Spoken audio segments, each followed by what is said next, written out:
चलो विद्यार्थी मित्रों,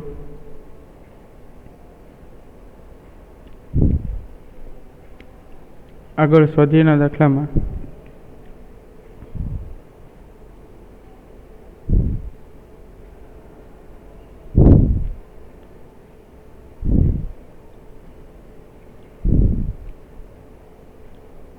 જોઈએ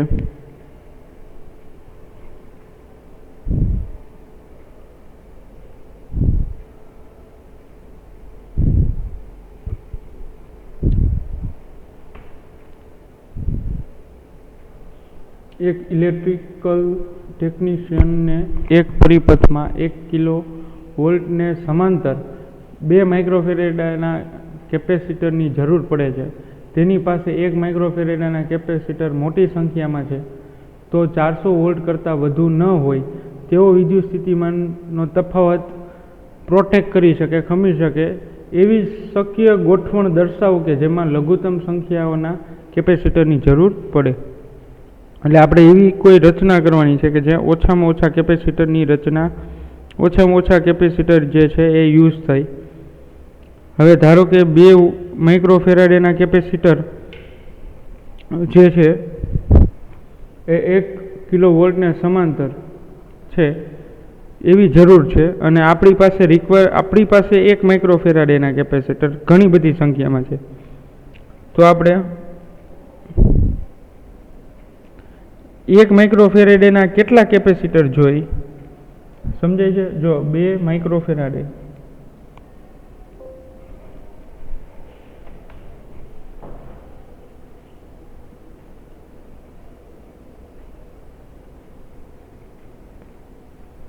જો આપણે ધારો કે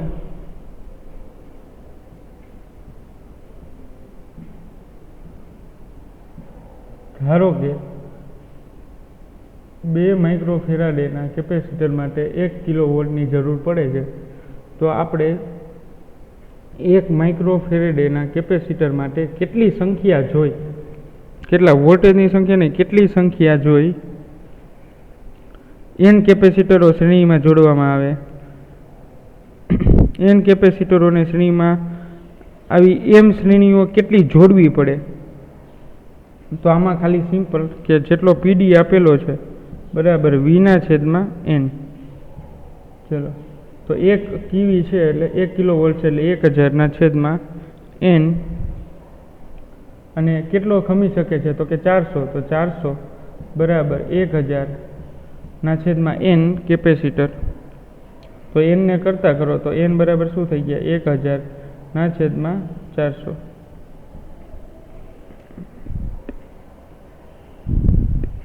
तो n बराबर थया 2.5 અને આ પૂર્ણાંક માં લેવાની થાય સંખ્યા એટલે n બરાબર 3। તો 3 કેપેસિટર n બરાબર 3 1 માઇક્રોફેરાડેના કેપેસિટર લેવા પડે કે જે આટલો પાવર સહન કરી શકે, 400 વોલ્ટનો પાવર જે છે એ સહન કરી શકે। તો મિશ્ર જોડાણ વાળું કેપેસિટર આપણે જોઈએ છે, મિશ્ર જોડાણ વાળું એટલે m/n એનું સૂત્ર છે m/n બરાબર 2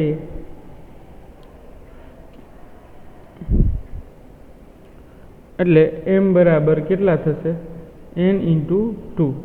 તો m બરાબર જે છે એ કેટલા થશે 3 × 2 એટલે થશે 6। તો m બરાબર કેટલા થાય 6। હવે જરૂરી કેપેસિટરની સંખ્યા, જરૂરી C ની संख्या तो कितना रिक्वायरमेंट है आपने तो कि m × n जरूरी कैपेसिटी की संख्या m × n तो 6 × 3 એટલે 6 તેરી ને 18। तो n टोटल संख्या कितनी जरूर पड़े? टोटल संख्या n 18 कैपेसिटर जोशे।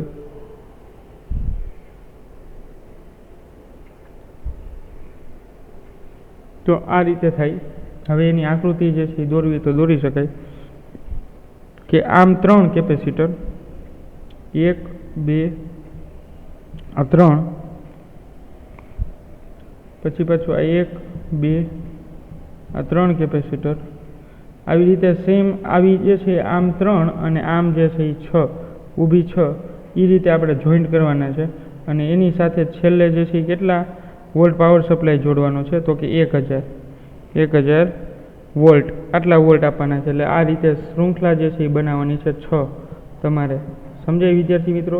તો આપણે આ મેળવ્યું સંખ્યા 3 મેળવી અને આ જે કેટલી 6 લાઈન તો કે m/n આ સૂત્ર છે m/n બરાબર 2 તો n સંખ્યા કેટલી થાય તો કે 3 તો કે 3 ગુણ્યા કેટલી સંખ્યા જે છે એ થશે તો m મળશે તો કે 3 ગુણ્યા 2 એટલે 6 તો ટોટલ ઊભી લાઈન 6 અને આડી લાઈન એટલે આ રો જે છે એ રો અને કોલમ તો રો 3 જેટલી થાય અને કોલમ 6 એટલે કુલ આપણે જે છે એ 18 કેપેસિટર જે છે એ આ રીતે જોડવા પડે કે 3 શ્રેણીમાં બરાબર છે 3 શ્રેણીમાં પછી એની સાથે સમાંતરમાં 3 એની સાથે સમાંતરમાં 3 આ રીતે જોડી શકાય. હજી તમારે આ સર્કિટને સોલ્વ કરવી હોય તો આ 3નું શ્રેણી લેવું પડે અને આ 3નું શ્રેણી તો આ બે સમાંતરમાં થાય આ બે સમાંતરમાં થશે આ બેના એક કેપેસિટર બનશે આ બેના એક બનશે અને એ બેના એક બનશે એટલે ટોટલ 3 સમાંતરની જોડ થાય. પણ એ બધું આગળનું થઈ ગયું પણ આ લઘુત્તમ સંખ્યા જે છે એ આપણે કેટલી રાખવી પડે તો કે 18 આ લઘુત્તમ કેપેસિટરની સંખ્યા થઈ લઘુત્તમ કેપેસિટરની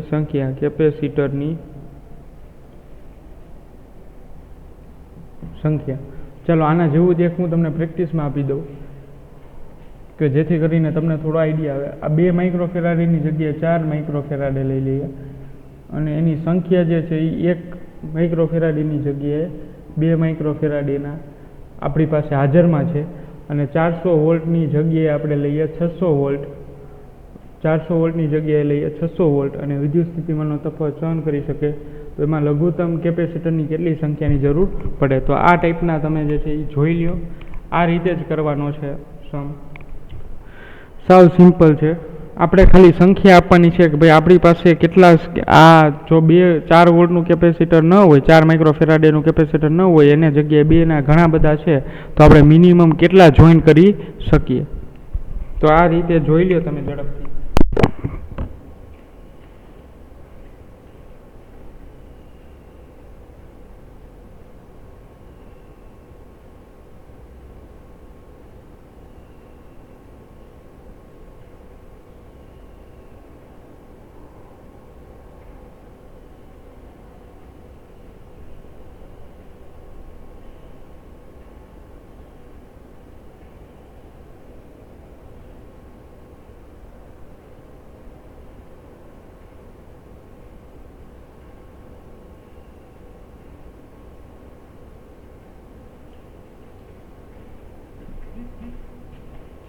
ચાલો આ મેથડથી જ કરવાનું છે વિદ્યાર્થી મિત્રો.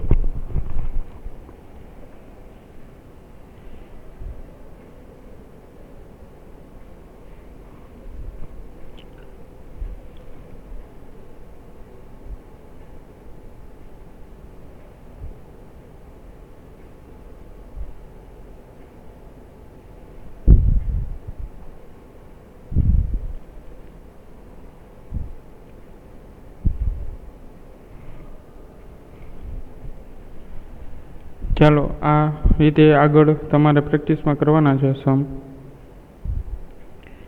આવા પૂછાય છે ઓછા પણ આપણે સ્વાધ્યાયમાં આપેલા છે તો ગણી લઈએ. ત્યારબાદ એના પછી જોઈએ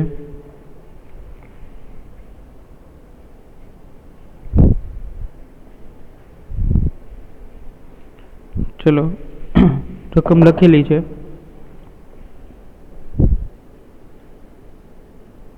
ચાર માઇક્રોફેરાડેના એક કેપેસિટરને 200 વોલ્ટ સપ્લાય વડે વિદ્યુત ભારિત કરવામાં આવે છે અને પછી તેને સપ્લાયથી જુદું પાડીને બીજા વિદ્યુત ભારિત ન હોય તેવા 2 માઇક્રોફેરાડેના કેપેસિટર સાથે જોડવામાં આવે છે અને પ્રથમ કેપેસિટરની કેટલી ઉર્જા ઉષ્મા અને વિદ્યુત ચુંબકીય વિકિરણ રૂપમાં ગુમાવાય એ આપણે મેળવવાનું છે.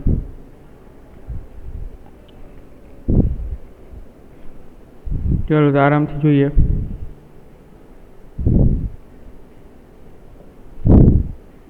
આવા પણ પૂછાવાની સંભાવના ખૂબ જ ઓછી છે નીટમાં કે ગુજરાત બોર્ડમાં.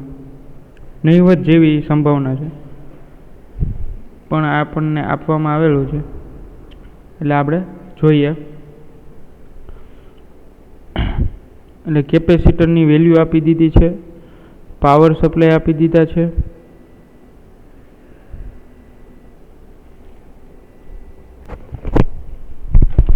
તો ચાલો તેને સપ્લાયથી જુદું પાડીને બીજા વિદ્યુતભારિત ન હોય એવા 2 માઇક્રોફેરાડેના કેપેસિટર સાથે જોડવામાં આવે છે. તો પ્રથમ કેપેસિટરની સ્થિતિ ઉર્જા, ઉષ્મા ઉર્જા અને વિદ્યુત ચુંબકીય વિકિરણના રૂપમાં ગુમાવાય છે એ આપણે મેળવવાનું છે. તો આપણે જોઈએ.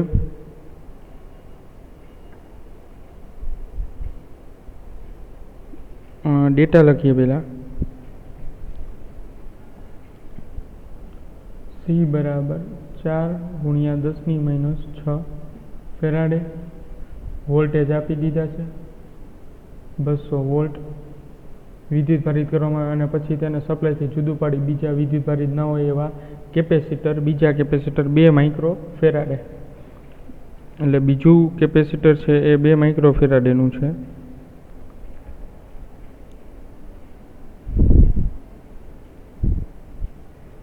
તો C2 = 2 માઇક્રોફેરાડે. હવે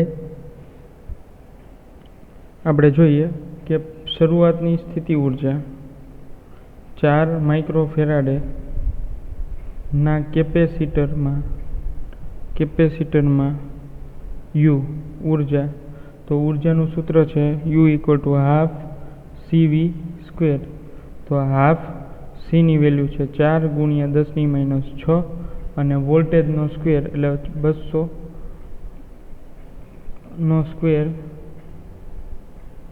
નો સ્ક્વેર આ રીતે અહીંયા આવી જશે 2. તો U = UI શરૂઆતની સ્થિતિ ઉર્જા 4 માઇક્રોફેરાડે માટે. ચલો તો શું આવશે 8 × 10⁻2 જૂલ. તો આ શરૂઆતની સ્થિતિ ઉર્જા મળી વિદ્યાર્થી મિત્રો. UI = 8 × 10⁻2 જૂલ આટલી સ્થિતિ ઉર્જા મળે છે. હવે આ જ રીતે 4 માઇક્રોફેરાડેના કેપેસિટર પરનો વિદ્યુતભાર એટલે Q બરાબર જે છે એ કેટલો થશે તો કે CV જેટલો. તો Q = C એટલે 4 અને V છે 200 અને ગુણ્યા 10⁻6. તો વિદ્યુતભાર પણ મળી જાય વિદ્યાર્થી મિત્રો 8 × 10⁻4 કુલમ. આ વિદ્યુતભાર પણ મળી ગયો. ચાલો હવે 4 અને 2 માઇક્રોફેરાડેના કેપેસિટરોને જોડતા તેમનું સામાન્ય સ્થિતિમાન જે છે એટલે વિદ્યુત સ્થિતિમાન V બરાબર કેટલું મળશે તો કે ટોટલ વિદ્યુતભાર ના છેદમાં સમતુલ્ય કેપેસિટર સમતુલ્ય C. ચલો તો V = ટોટલ ચાર્જ એટલે 8 × 10⁻4 આ ટોટલ વિદ્યુતભાર અને સમતુલ્ય કેપેસિટન્સ એટલે 4 + 2 માઇક્રોફેરાડે એટલે એને કોમન લઈએ 10⁻6. તો V1 એ કેટલું મળે છે તો કે 800 આ ઉપર જાય એટલે 2 વધશે એટલે 800 ના છેદમાં 6 એટલે 400/3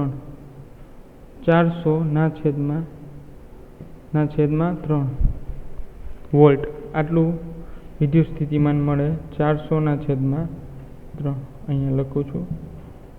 ચલો ત્યારબાદ હવે સંયોજનની અંતિમ સ્થિતિ ઉર્જા. હવે સંયોજન થયા બાદ અંતિમ સ્થિતિ ઉર્જા એટલે UF. હવે UF બરાબર શું આવશે ½ CV². પણ C1 + C2 આ બેનો સંયોજન અને એના વોલ્ટેજ એટલે Vનો સ્ક્વેર. કારણ કે વોલ્ટેજ ડિવાઈડ થઈ જશે ને, ડાયરેક્ટ 200 વોલ્ટ ના લખી શકાય કારણ કે થોડા વોલ્ટેજ જે છે એ 2 માઇક્રોફેરાડેના કેપેસિટરમાં જશે. ચલો તો U ફાઇનલ બરાબર વિદ્યાર્થી મિત્રો કેટલા મળશે U ફાઇનલ બરાબર. ચાલો ગણતરી કરો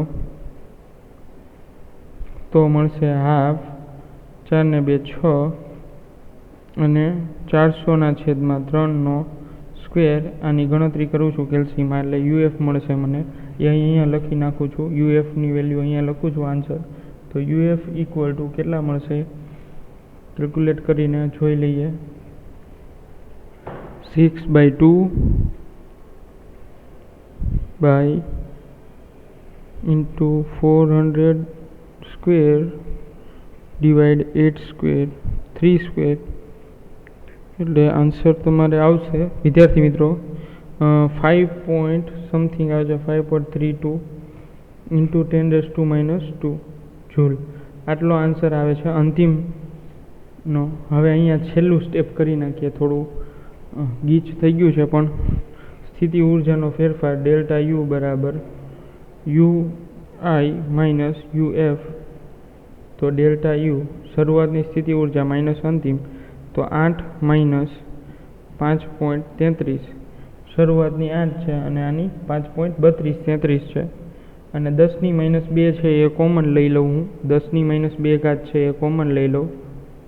ચલો તો ડેલ્ટા યુ બરાબર શું આવશે 8 માઇનસ 5.33 તો આવશે 2.67 ગુણ્યા 10⁻2 જૂલ. ચલો વિદ્યાર્થી મિત્રો આ આન્સર આવશે. સ્થિતિ ઉર્જાનો ફેરફાર આટલો મળશે 2.67 ગુણ્યા 10⁻2 જૂલ. તો આટલી જે છે એ ગુમાવેલી ઉષ્મા ઉર્જા થાય. આવો આપણે સ્વાધ્યાયનો 2.11 પણ ગણેલો છે. 2.11 પણ ગણેલો છે પણ એમાં આટલું લાંબુ સ્ટેપ ન થયું કારણ કે એમાં બંને કેપેસિટર સમાન વેલ્યુના જ હતા. 600 ના જ હતા પણ અહીંયા 4 અને 6નો છે. આ ડિફરન્સ છે અને આ ડિફરન્સના કારણે પહેલાં આપણે શું કરવું પડે શરૂઆતની સ્થિતિ ઉર્જા મેળવવી પડે ત્યારબાદ સંયોજન મેળવવું પડે ત્યારબાદ આપણે વિદ્યુત સ્થિતિમાન મેળવવું પડે. તો વિદ્યુત સ્થિતિમાન કુલ વિદ્યુતભારના છેદમાં સી લેવું પડે અને કુલ વિદ્યુતભારના છેદમાં સી પાછું સમતુલ્ય લેવું પડે. તો અહીંયા સી સમતુલ્ય C1 પ્લસ C2 લેવા પડે અને એનું સિમ્પ્લિફાઈ કરીને આજે આપણને વિદ્યુત સ્થિતિમાન મળે છે 400/3. હવે એના પરથી જે છે આપણે સંયોજનની આ કરવું પડશે. સંયોજનની સ્થિતિ ઉર્જા અંતિમ ઉર્જા પોટેન્શિયલ એનર્જી મેળવવી પડશે. અંતિમ potential energy UF = ½ C1 + C2 V² આવશે. C1 + C2 એટલે 4 ને 2 6 અને 10⁻6 જે છે એ કોમન 10⁻6 અને એનું સાદુરૂપ આપણે આપીએ તો આપણને આ આન્સર મળે છે. અને એ બે ઉપરથી આ બંનેનો તફાવત લીધો છે. આ બંનેનો તફાવત એટલે UF - UI એટલે આપણને શું મળશે ડેલ્ટા યુ અને એ જ આપણો ફાઇનલ આન્સર થશે. તો વિદ્યાર્થી મિત્રો આવા જ સમ છે એ થિયરીમાં આવા પ્રેક્ટિસમાં હોય તમારે તો પ્રોબ્લેમ આવે નહીં. અને હજી આમાં તમારે પ્રેક્ટિસ કરવી હોય તો હું તમને આપી દઉં છું. અહીંયા 4ની બદલે હું આપી દઉં છું 6 માઇક્રોફેરાડે. આ 200 વોલ્ટના સપ્લાયને બદલે 150 વોલ્ટનો સપ્લાય આપી દઈએ છીએ. સપ્લાયથી જુદું પાડીને બીજા વિદ્યુત ભારિત ન હોય એવા જેની પાસે કંઈ ચાર્જ જમા નથી એવા 3 માઇક્રોફેરાડ એના કેપેસિટર સાથે જોડવામાં આવે તો આપણે આ જ વસ્તુ મેળવવાની છે કે ડેલ્ટા યુ કે સ્થિતિ ઉર્જાનો વ્યય કેટલો જે છે એ ખર્ચાય છે વ્યય કેટલો થાય છે એ મેળવવાનો થશે. તો આ રીતે વિદ્યાર્થી મિત્રો પ્રેક્ટિસમાં આપેલું છે એ તમે કરી લેજો. પ્રેક્ટિસમાં જે છે તમને કરવા આપી દીધા છે એ કરી લેજો પ્રેક્ટિસ માટે.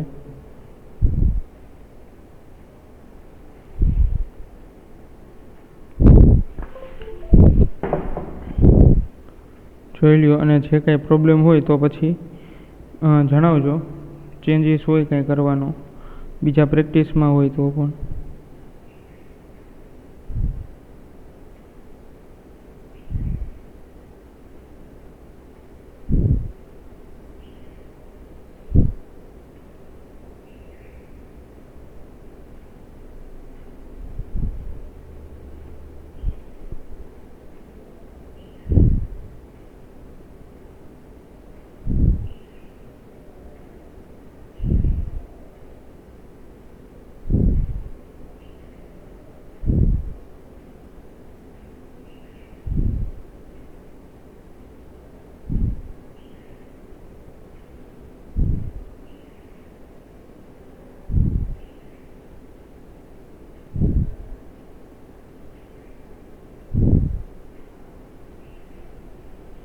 ચાલો તો બાકીના જે હવે થોડા બાકી છે હવે નેક્સ્ટ લેક્ચરમાં કમ્પ્લીટ કરીને 3rd ચેપ્ટર તરફ બને એટલું ઝડપથી જવું છે. તો નેક્સ્ટ લેક્ચર છે હવે બાકીના જે એક્સ્ટ્રા એક્સરસાઇઝના બાકી છે એ સાથે સાથે જોઈ લઈએ.